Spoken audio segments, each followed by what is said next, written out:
प्रभु के पवित्र नाम की स्तुति हो। एक बार फिर हम प्रभु के कदमों में आए हैं। जैसे रोज का भोजन हम खाते हैं, वैसा प्रभु का वचन हमारा आत्मिक भोजन है।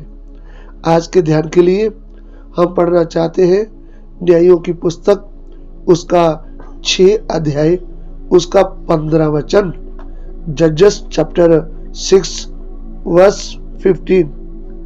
ਉਹਨੇ ਉਸ ਨੂੰ ਆਖਿਆ, हे प्रभु, ਮੈਂ ਇਜ਼ਰਾਈਲ ਨੂੰ ਕਿੱਕਰ ਬਚਾਵਾਂ? ਵੇਖ, ਮੇਰਾ ਟੱਬਰ ਮਨੱਸ਼ੇ ਵਿੱਚ ਸਾਰਿਆਂ ਨਾਲੋਂ ਕੰਗਾਲ ਹੈ ਅਤੇ ਆਪਣੇ ਪਿਓ ਦੇ ਟੱਬਰ ਵਿੱਚੋਂ ਮੈਂ ਸਭ ਤੋਂ ਨਿੱਕਾ ਹਾਂ। हाँ, आगे। ਤਾਂ ਯਹੋਵਾ ਨੇ ਉਹਨੂੰ ਆਖਿਆ, ਮੈਂ ਜ਼ਰੂਰ ਤੇਰੇ ਨਾਲ ਹੋਵਾਂਗਾ ਅਤੇ ਤੂੰ ਮਿਦਿਆਨੀਆਂ ਨੂੰ ਇੱਕੇ ਮਨੁੱਖ ਵਾਂਗਰ ਵੱਢ ਸੁੱਟੇਗਾ। हाँ, उसने कहा, हे मेरे प्रभु, विनती सुन, मैं इस्राएल को कैसे छुड़ाऊं? देख, मेरा कुल मनश्शे में सबसे कंगाल है, फिर मैं अपने पिता के घराने में सबसे छोटा हूँ। यहोवा ने उससे कहा, निश्चय मैं तेरे संग रहूंगा, इसलिए तू मिदानियों को ऐसा मार लेगा जैसा एक मनुष्य को। प्रभु के पवित्र नाम की स्तुति हो।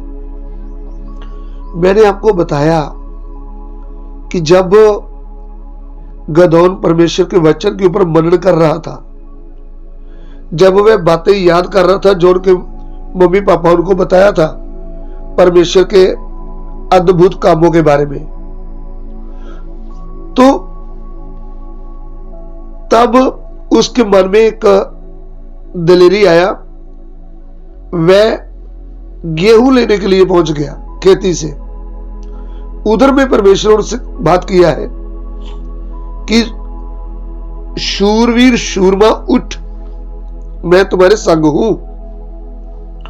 तो वो उधर नम्र हो जाता है और कहता है कि प्रभु, यदि आप हमारे संग होते तो हमारा ये हालत ना होता, क्योंकि हम तो बहुत परेशानी में हैं। हमको मिद्यानियों ने गुलाम बना के रखा हुआ है। तब परमेश्वर उनको कहता है, मैं तेरे साथ हूं। जब हम अपने आप को नम्र बनाते हैं, हम प्रभु से कहते हैं, प्रभु मैं किसी काम का नहीं, प्रभु मैं मेरी शक्ति से, मेरे बल से, मेरी पढ़ाई लिखाई से मैं कुछ नहीं कर सकता, प्रभु आप मेरे संग रहो। तब प्रभु आपको हाथ में लेकर इस्तेमाल करता है। जैसे गदोन ने ऐसा कहा, वैसे प्रभु ने इनको हाथ में लिया और मदियानियों की वाट लगा दी और मदियानियों को मारकर उसने इस्राएलियों को उनके वश से छुड़ाया। अभी पौलुस प्रेरित क्या कहते हैं? रोमियो 8:31, रोमिस चैप्टर 8 वर्स 31। ਉਪਰੰਤ ਅਸੀਂ ਇਹਨਾਂ ਗੱਲਾਂ ਉੱਤੇ ਕੀ ਆਖੀਏ? ਜਦੋਂ परमेश्वर साडी वल है ता कौन साडे विरुद्ध होवेगा? हाँ, अतएव हम इन बातों के विषय में क्या कहें? यदि परमेश्वर हमारी ओर है तो हमारा विरोधी कौन हो सकता है? देखिए इधर पौलुस प्रेरित कहते हैं, यदि परमेश्वर हमारी ओर है तो फिर कौन हमारा विरोधी हो सकता है? उधर में प्रभु यीशु कहते हैं यूहन्ना सुसमाचार 15 अध्याय में, तुम मुझसे अलग होकर कुछ भी नहीं कर सकते। यूहन्ना 15:5 भी पढ़िएगा।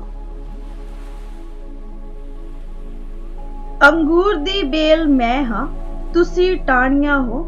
ਜੋ ਮੇਰੇ ਵਿੱਚ ਰਹਿੰਦਾ ਹੈ ਅਤੇ ਮੈਂ ਉਸ ਵਿੱਚ, ਸੋਈਓ ਬਹੁਤਾ ਫਲ ਦਿੰਦਾ ਹੈ, ਕਿਉਂ ਜੋ ਮੈਥੋਂ ਵੱਖਰੇ ਹੋ ਕੇ ਤੁਸੀਂ ਕੁਝ नहीं कर सकते। यस, मैं दाखलता हूँ, तुम डालियां हो। जो मुझ में बना रहता है और मैं उसमें, वह बहुत फल फलता है, क्योंकि मुझसे अलग होकर तुम कुछ भी नहीं कर सकते। इधर में प्रभु यीशु कहते हैं कि तुम मुझ में बने रहोगे तो फल लाओगे। सो मेरे प्रिय भाइयों बहनों, वो फल क्या है? शैतान के वश से नाश होने वाली आत्मा को छुड़ाना। तो हम ये आत्मिक लड़ाई अपनी ताकत से नहीं लड़ सकते, हम प्रभु का सहारा लेना है। हम प्रभु के वचन के ऊपर बने रहना है, हम प्रभु के वचनों की पालना करना है, हम प्रभु के आगे नम्र बनना है कि प्रभु मैं आपके बिना कुछ नहीं कर सकती, मैं आपके बिना कुछ नहीं कर सकता। जब आप प्रभु के आगे नम्र होंगे तो अधीनों के ऊपर अनुग्रह होता है। फिर प्रभु आपको हाथ में लेगा और आप लोगों को शैतान के पाप से, मृत्यु से और शराब के वश से छुड़ाएंगे और उनको प्रभु के कदमों में लेकर आएंगे। यही प्रभु चाहता है। प्रभु चाहते हैं कि तुमने मुझे नहीं चुना, परंतु मैंने तुम्हें चुना है कि तुम फल लाओ।